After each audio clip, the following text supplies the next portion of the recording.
We have heard about the recent murders of George Floyd, Breonna Taylor, and Ahmaud Arbery. These killings are part of a history of violence against Black people in the United States, which is why communities are rising up in protest. And the mainstream news describes these protests as riots.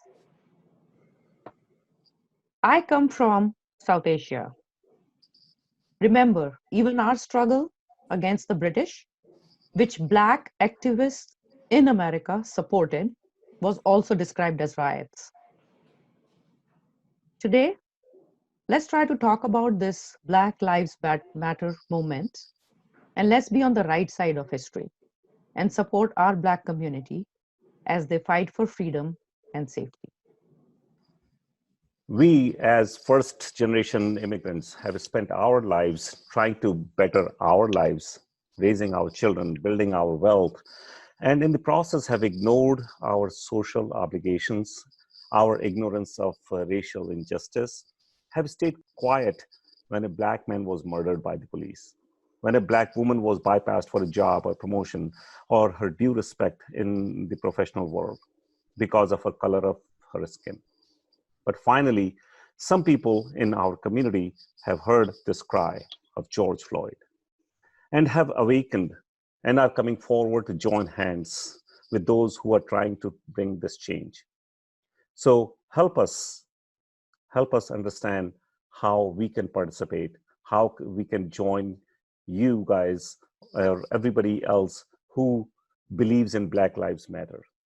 So today we have a panel of people from different walks of life. For the last two episodes, we have had people of Asian background, first generation and second generation immigrants. Today we have people for our Black community, three of them, and we have one Indian slash white person. I don't know what you call you, Vilas, but I'm just human. you are just human. I know that. That's a good answer. We are all humans, and that's how we want to see it. But that's not what we are seeing across the board. So let's start with a brief intro of yourself. So if you can just give us your name, what you do, and what your background is, and tell us how does Black Lives Matter, or what does it mean to you? So Vilas, you want to start? So, Wanda Sykes, she says, this is a white people problem. I believe that this is a white people problem in the same way that we need to stop telling our daughters, dress a little bit better, don't stay out at night, don't drink so much, don't talk like that. This is also not the message anymore for our daughters. Now we're finally turning to the men and going, hey, guys, you want to just try not to rape the girls? How about that? Same. Racist, rapist. Stop it. This is a white people problem. And I think the white people, as Wanda Sykes says, get out there, go protest, give all my people a break, let them stay home and watch it on television for once. And that's exactly right. I think this is where we need to be. And, you know, let's call it lucky that we had the coronavirus and all of these people had nothing better to do than to get out there and talk about a pandemic that has far more implications on society and has for hundreds of years than this virus. Wow, that's a very refreshing viewpoint, and I will come back to that later on, and we'll talk in further detail. I really like that approach. Wayne, you want to go next? Oh, sure. My name is Wayne Smalls. I grew up in the United States. I was a child of the 60s. Balanced family, balanced neighborhood, all of it, countryside, rural life in South Carolina, which has had a turbulent history with regards to race relations. I moved to DC and, enjoyed living there. Everything was good and great in the 90s. And then I remember this one time I came out of a nightclub and saw a guy who was being thrown out, being beaten almost to a pulp by a policeman. Wow. I guess the policeman might have been a bouncer or something. And I was stunned because I was like, I've never seen nothing like this before. I should probably just say, hey, just just take it easy, officer. But I felt right away that by looking at others who did that, that I would probably be drawn into this and beaten myself and arrested. That was the first time I'd ever seen anything like that before. I can't recall if the guy was black or it was mostly like, probably because it was like a hip hop type of club downtown DC. But it just stunned me that a policeman would be so brutal, unnecessarily brutal. He already got the guy.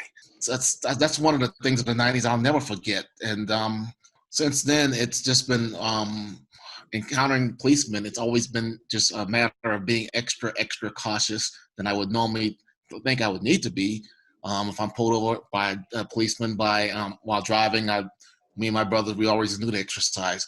Move very slowly. Do not move at all until he gets there, and then tell him what you're going to do next before you do it.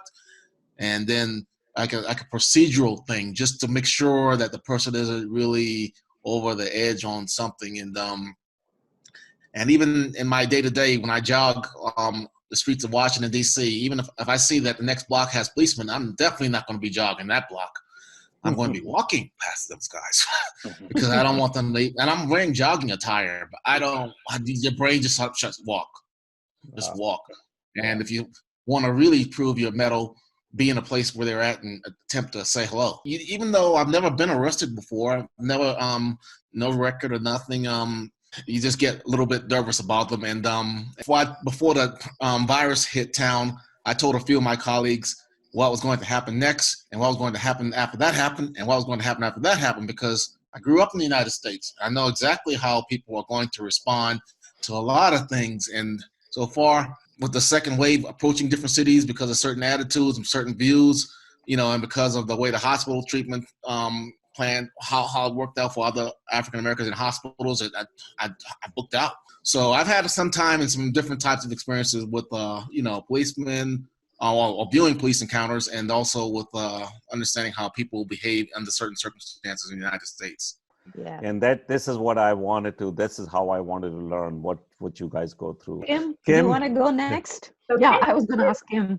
Sure. Yeah. So my name is Kim. I'm an architect. I'm a mother. I have 3 children. I've grown up in the DC area my whole life, but I'm a child of Southern parents. So I've heard many, many stories about how things were in Georgia when they were growing up and in Richmond when my dad was growing up. And I would say that I've been pretty, it sounds silly to say, but kind of insulated from it, just because in the DC area, in comparison to where my parents grew up, things are a little different, especially growing up in Montgomery County. And it wasn't until I was a teenager when I really started taking notice of things. I remember that I went to the 930 Club once with a group of friends, and I didn't think anything of it. And we're walking from the metro, and there's people on the street corner, and we're just, they're saying hi, we're saying hi. I was with one of my friends who's a white woman, and she didn't have any problems with the fact that there were, Black people on the streets. We were all good. And we get to the 930 Club, and it was the show that was going on was a punk rock show. And one of my friends said to me, he said, "Don't worry, I have a knife because skinheads may show up here."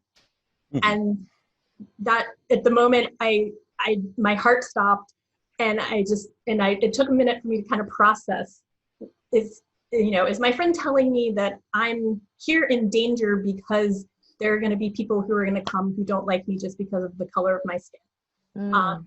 It turned out okay, but it was they had a lot of security. I don't know if the security would have protected me or not. Luckily, I didn't have to find out, but that was kind of a defining moment for me when I really, was really confronted with the racism and everything kind of head on. Just another fact about me, my husband is white, so we have interracial children, and so that's posed some interesting scenarios. One of my mother-in-law's friends told her that she couldn't believe that her son was marrying a Black girl because her grandchildren were going to be zebras. Wow. Wow. No. And it took I saw this woman probably about a year after that comment, and my husband actually had to hold me back because I wanted to go up and punch her. You should have. Yeah. So Wow. I think one of the things that that I'm really happy to see coming about at this time, everybody's standing up. It's not just Black people saying things, it's white people saying things. It's white people saying, you can't say that, you can't think that, that's not okay. And I think that's great to see. And I can't even believe how people treat people, and hearing these stories. And I'm so glad that you all joined tonight. Thank you for joining and sharing your experiences. And in the last, I think, 1 week or 2 weeks, we have learned so much about Yes. everything in this world that's happening that we were so oblivious to. We Yes. really didn't think these things existed. Um, I'm so glad that we are talking today. Al, you want to go next? Yeah, so my name is Al. I'm an architectural designer. Hmm. And I lived so I was actually born in Senegal, but I spent most of my life in the US. So I grew up, in the DC, Maryland area, Montgomery County. And I've had my share with just interacting with the police. Obviously, grew up in the urban area, so my interactions with the police was quite peculiar. Um, and just off the top, I know one of the stories that really kind of sat on my brain is when I was 17, and it was over at Columbia Heights. And I remember it was four cops, one female, and three male cops, and they approached me. And I remember I had my MP3. I don't know if you guys remember those, Oh but my yeah. MP3 playing. So I had no awareness whatsoever. Granted, I was a kid, teenager. They approached me, picked me up, kind of threw me up against the window. I mean, up against the wall, and Wow. started searching me. Right. So they frisked me and looked through my bag. The female officer actually checked my small pocket and noticed that I had my school ID in there. And she picks it up and go, "Are you Al?" And says my name. And I was like, "Yes." And then she goes, "Oh, that's not him." But these encounters we constantly have, whether, when I started driving, when you, and granted, I've never in my life, never done drugs. I don't need to, not judging anyone, but never done Right. drugs. I don't even drink. And you notice that it's a constant theme. They constantly ask me, "Do you have any drugs in the car? Do you have any weapons in the car?" As if, my body itself was a weapon, right? So it's this fear that's instilled in people. And for me, the way that I've dealt with it is that I found refuge. It's almost like a psychological refuge in my ancestors, right? So by the books that they've written, you name it, I try to read it, right? So that's why I found refuge. And obviously, I went a different route, but I saw what it did to my peers. My peers as they growing up, and everybody thought of them as thugs, and they ended up being thugs. It's like, this is what people think of me anyway, so this is what I'm going to do. I took a different route. I did because, I mean, I'm a believer, so I don't think that God is unfair, right? So me looking at my people, I was like, someone's not telling a story. So it kind of, forced me to dig into to history. And the more I dug, the more I'm finding out that there was a lot of tweaking. And the reason why we actually at this junction is for a very particular reason, right? So, when people go, "Oh, well, I can't believe what's going on now," people are aware. But what they forget is between 1861 and 1865, Douglas was doing that work. And, we're in Abraham Lincoln's ear doing a whole lot of work. And obviously you had the civil rights movement picked by Martin Luther King. So from 56, 57-ish, he picks it up until obviously his death. And he was the first one to really pick up the mirror and say, "America, this is what you look like. You are not as beautiful as you think. Stop," and this is Mm. what you look like. So for me, I think my fight is obviously I try to read this book. I try to be aware for the kids because I didn't have anyone who was aware enough to tell me don't go this route or what have you. I just happened to stumble upon Malcolm X, and as I read him, I started reading through history. So that's my story of, I guess, of Yeah. the American. That's my American blanket, so to speak. So Wow. That that's was so beautiful, Al. I mean, oh, that was Yeah. my question to everybody, but you so aptly described how a black or a white person, uh, how would you define your life with racial inequality? That was so beautifully said. And I heard your story, and I understand now that you took that challenge upon yourself and did something with it and made a better life for yourself against all the biases that you had to face, or stereotyping that you had to face. But I will ask the other three guests to just talk about your life in terms of, you gave me some incidents that happened, but how was your life growing up with this social inequality, with this racial inequalities? Wayne? Well, I grew up in the rural part of South Carolina. It was mixed in terms of diversity. Well, probably 66% black, 1/3 white. But I thought it was 100% black until I got 14 years old. What I mean by that is this: there was one elementary school in my neighborhood, and everybody there was black. We went there from grades 1 through grade 6, and then in grade 7 we had to go to a different town to go to middle school. And when I got there, I discovered that a lot of students there grew up in the same neighborhood I grew up in, but they didn't go to my elementary school. Mm-hmm. Their parents somehow managed to skirt the get local authorities to bus them to a elementary school in a nearby in the town that also had the middle school that I went to. Yeah. Yeah, and so that was a bit of a stunner for a while. So I got to meet white people from the ones I read about in all the books when I was in elementary school. I was excited while I was like, new white people, where are they from? And so I was, part of cliques within high school, within their group, and also part of then cliques of black students. And all I knew was one thing.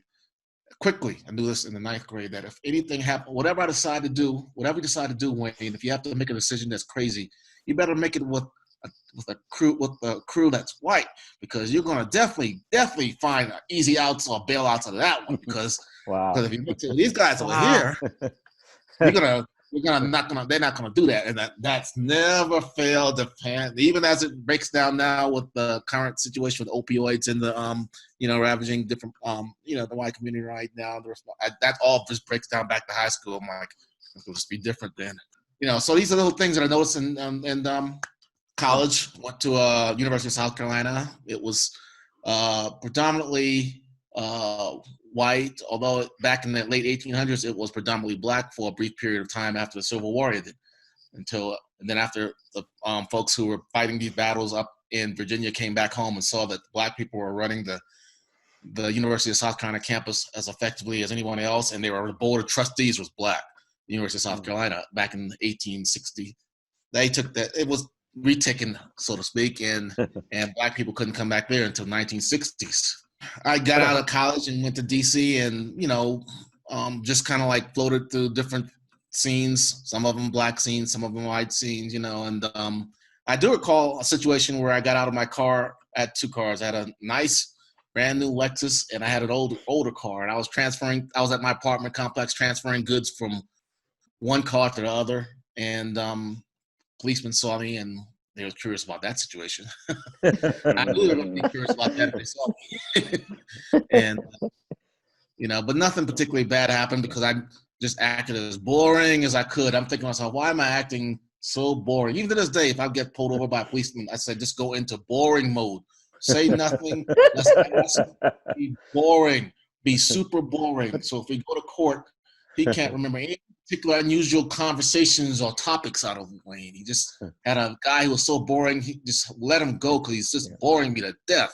He's just, and I shouldn't have to jump through these kind of steps as a person. And So Wayne, that's a very interesting, sorry, it's a very interesting thought. That was that kind of a self-defense technique, that you become that boring person when a cop pulls you over? Do you That think was that's a safe? intentional, right? Yeah. So was that a safer thing to do for you?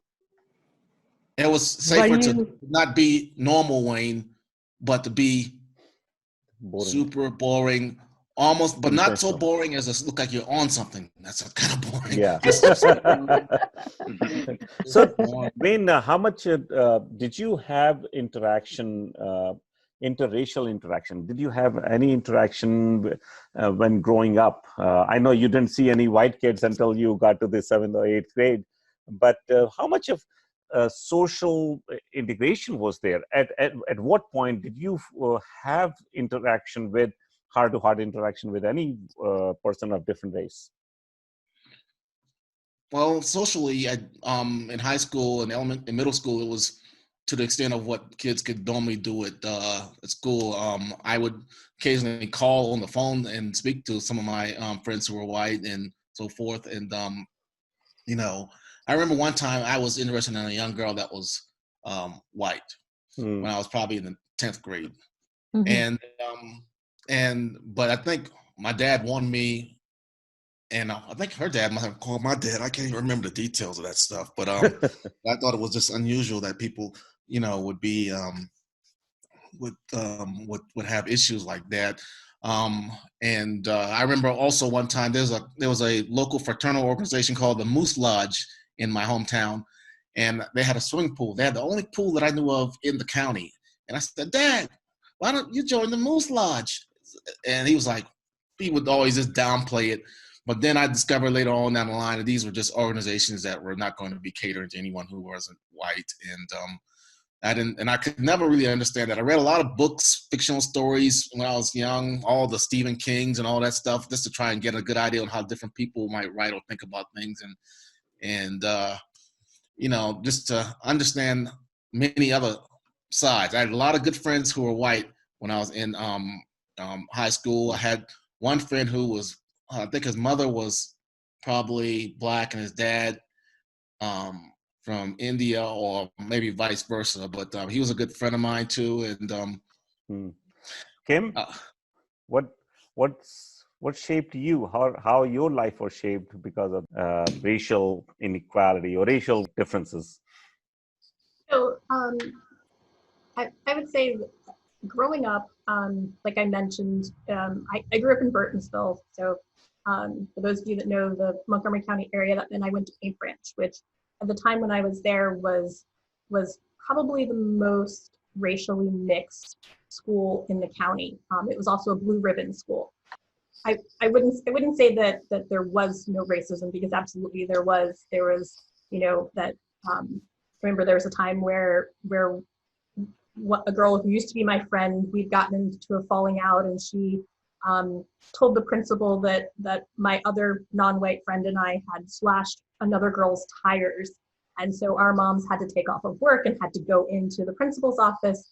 And the first question that they asked was, well, this alleged thing didn't happen at school, so why is the school involved? Why are you bringing my child down to the principal's office without any proof whatsoever of anything, and accusing them and threatening to suspend them and all of these things, and it blew over because they didn't have any proof. We didn't do it, but that was kind of one instance where I kind of said, huh, I feel like that's not something that would have happened if my skin had been a different color. But I would say that that for the most part, I wouldn't say that my parents insulated me, because my parents certainly, they did what every Black parents did. They talked to us about what to do if you get pulled over. How do you handle the police? You shouldn't be doing anything crazy because you're not going to get out of this without getting into trouble. They instructed us on all of these things of as I think Chetna, you mentioned, coping mechanisms, what you need to do in order to survive. And then they also told us about their experiences. But it really wasn't until I was a teenager when I actually started seeing things firsthand, and when I started understanding that something that could be benign really wasn't. it's interesting because my husband and I, we've been having a lot of conversations lately, and he doesn't like whenever I bring this up. But so he grew up in Massachusetts, and when he first started going up there, I said to him one day, I said, for a town that you live in that has many ethnicities and races and religions and everything else, every time we come here, all I see are white people. and he said, well, that's not true. And I said, pay attention next time. and it was something that I realized that it's even though it's a very multicultural area, it's a very segregated area. And so it's just the older that I got, the more in tune I became to these things, and started picking them up and noticing them and analyzing them and understanding that things weren't just coincidences, or things weren't just misunderstandings, but that things were being done intentionally.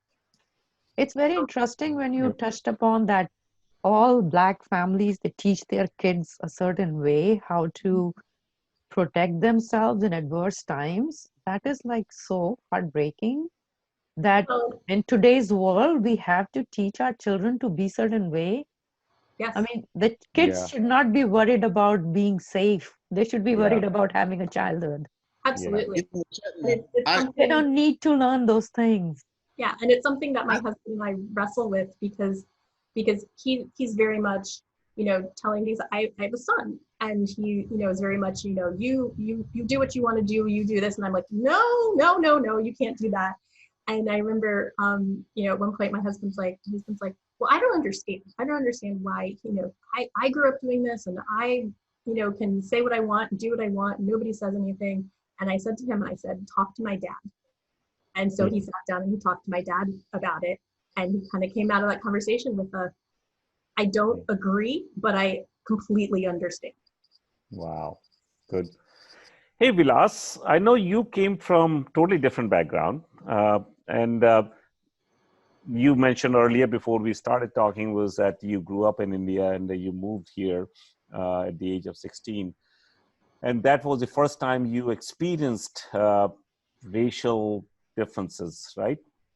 Talk to us about how was that experience and how was your life shaped? You grew up in white family and neighborhood and all that stuff. How your life was shaped, and how did you become so pro justice or equality? Well, that is a very, very large question to unpack. However, do it briefly. I'll see if I can abbreviate it. Probably not, but I grew up actually in a boarding school with all types of different children. I remember, and recently, because we're Facebook friends, a friend of mine said to me, I remember you when you were little because you had this fire red hair. She was Black. So she remembered me having this fire red hair. I remember her having this hair. And I don't remember when it occurred to me that she was Black. I never didn't know she was Black. I'm not colorblind. I knew she was Black. It just later on when racism became a thing, I was like, oh, she's Black. Like, of course she's Black. And I had other Black kids in this boarding school that I grew up with. Not a lot. There weren't a lot of them, but I never noticed that there was a disparity because this school in and of itself had its issues. And so we were all treated with equal disdain, no matter what color we were. And then we went our various ways. And now, we still maintain a friendship in our group. And I've been talking a lot with them about, how they're feeling. And I'm curious, I know I'm not the question asker, but I'm wondering, like, are you exhausted? Are you, Kim, Wayne, and Al, are you just like, oh, finally this boil has exploded, or, oh my God, enough already, stop the madness, or like, how are you, where are you in the midst? Because, if my white privilege can allow me to go take a day off and turn the television off, and I have a friend who is, she's white, her husband's Black, and she was messaging me about something completely unrelated, like rainbows and unicorns or something. And I said, you know, how you doing? And she's like, all right, I'm just trying to stay away from Facebook because I just keep getting into fights. And I'm like, well, your white privilege allows you to do that. Have fun. And she's like, damn you, you know, but it's true. I mean, if I want to take the day off from it, I can. You can't take the day off. So full disclosure, I'm gay. I'm out in everything. Happy Pride Month. And I can hide it. I can walk down the street and I can look all sorts of straight. You can't.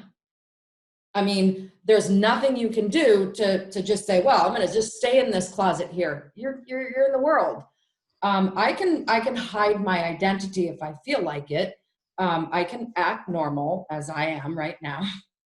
and, you know, and I can be, you know, perfectly integrated into society. I can be a chameleon. I can be in the Indian community and feel very much at home. I can be with any group of people and feel like I'm in the world. I do feel, because I did grow up around the world, that I get along really well with a whole bunch of different people. It doesn't matter what color or race or nationality they are.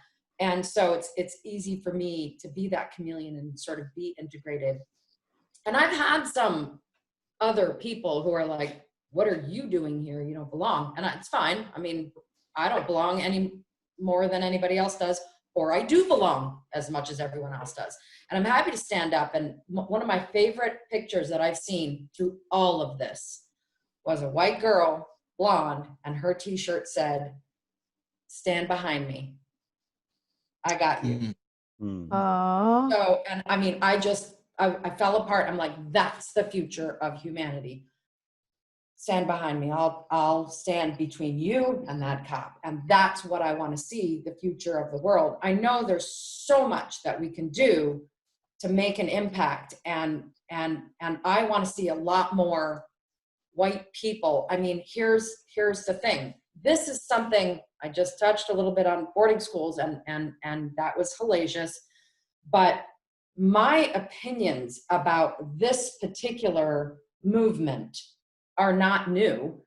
I have issues about rape. I have issues about child abuse, and the saying that's going around right now: if you're neutral in the face of injustice, you're supporting oppression. Yes. So you cannot, all you white people out there, just go, oh, that's not my problem. That's not my issue. I shouldn't interfere with the police. I should just stay over here. I'm not going to stay over here if I see something happening. So, you know, see something, say something. Yeah. If you see injustice, we have armed the police. We have given them all the power and zero accountability. What happened to protect and serve? What happened to, you're here to protect and serve me? Serve. Why do you need a gun? To protect and serve me. You apparently are doing great with your tasers and rubber bullets. How about you just keep those? Put the guns away. Why don't you start the put the guns away part? I think now you have to ask them to leave their knees home also. It's so sad, you know, they will do whatever. Yeah, but I feel we have stayed silent too long. This is time that we started talking. Talking about 170 years. Yes. We're talking about a ridiculous long amount of time to come around to emancipation. I mean, I'm saying this because, like, my birthday's on June 19th. Do you guys know what June 19th? That's my birthday. This is their July 4th. It should be a national holiday, not only because it's my birthday, but I'm just kidding. Try to laugh.